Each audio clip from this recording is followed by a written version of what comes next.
What's going on, guys? Fly here, and if you enjoyed that intro as much as I enjoyed making it, go ahead and hit that like button for me.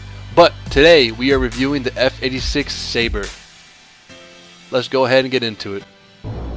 Alrighty guys, so let's start off with maneuverability, one of the best features about the F-86. Now, in the jet category, only two jets outturn. That would be the F-4 and the ME-262. And also in this category, I'm going to be reviewing roll rate. It's a tongue twister, but the F-86 has a pretty good roll rate.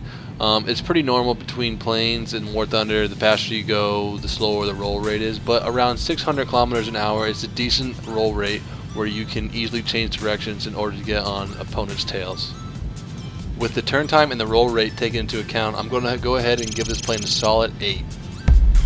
Pretty good start for the review. 6 more to go, and up next is durability. The F-86's durability is mediocre. Nothing really stands out, and nothing's really good about it, but you can live with it.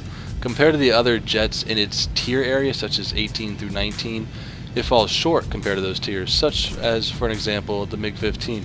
That plane can take a bunch of damage and still be able to fly like nothing happened to it. Also in this category, we are going to be taking into account the flight characteristic durability. Now in arcade it really doesn't matter because everything's a UFO and you can turn on a dime and it's for new players. But in historical, breaking your wing off is a big deal because you cannot respawn. So the F-86 wings at maximum G's that you would say break off around 820 to 30 kilometers an hour. So a safe maneuvering combat speed is anything below 800 790 kilometers an hour. With what we just gathered, I'm going to go ahead and give the F-86 for durability a 6. That's going to go ahead and bring our total to 14 for this plane, and next up is energy retention. When I tested the F-86 in historical battle settings, I thought because it was a jet, once it lost its speed, it would take a long time to catch that speed back up. Hence the jet engine, which spools and its slow reaction to throttle inputs.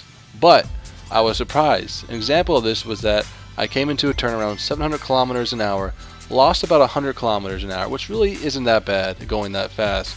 And after I completed the full 360 of the turn, I leveled out, pitched down about 10 or 15 degrees, and I gained all that speed back in about 3 to 4 seconds, which is really good. And with that said, we are going to go ahead and give the F-86 for energy retention a well-deserved 8. And next up on the review is climb rate. Oh man, is this climb rate good or what? This plane has one of the best climb rates in the game, and it is so enjoyable to be able to swoop down, get all that airspeed, and then retain it as you're going up because the climb rate is so good. And if you find yourself in a situation where you've gotten low and slow, the F-86 has the ability for you to pitch up about 17 degrees and you'll gain airspeed as well as altitude, so it's really nice if you come in a bad situation. I believe, in my own opinion, that the F-86 has a climb rate that would rate on this review as a solid 9. And next up, one of the F-86 controversial features, the firepower.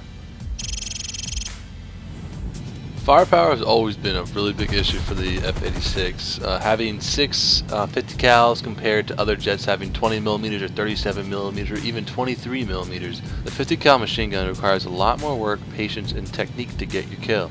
Well-placed shots on the wings, engine, or even the canopy can yield you a really quick kill.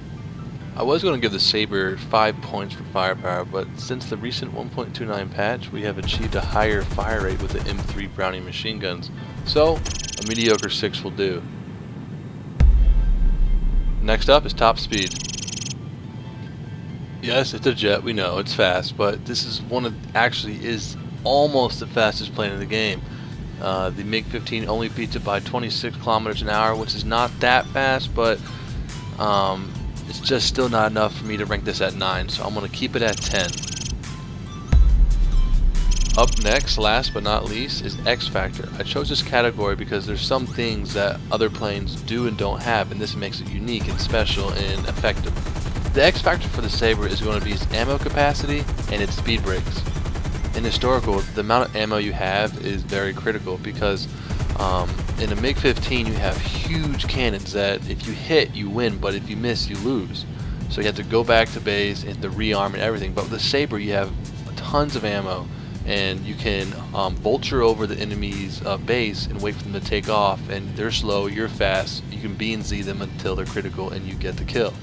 With the Sabre having speed brakes, it's a great feature because if you're about to overshoot enemy aircraft, you can extend those, get on its ass, and get the kill. Also, speed brakes help on landing. Even if you're going a little bit too fast and you want to make a sharp turn, you can extend those to slow your pace down to a safe roll rate / turn rate. With those two features taken into account, we're going to give the Sabre a 9. And it looks like the F-86 has achieved 56 review points, a pretty well-rounded aircraft, and if I can say, the best, in my opinion, historical aircraft to use. Hope you guys enjoyed this review. Peace out. Whoa! His dead body almost hit me. Alright. You crazy, Steve. What should we do, dude? I'm so confused. Should we land? We should go kill these IL-4s.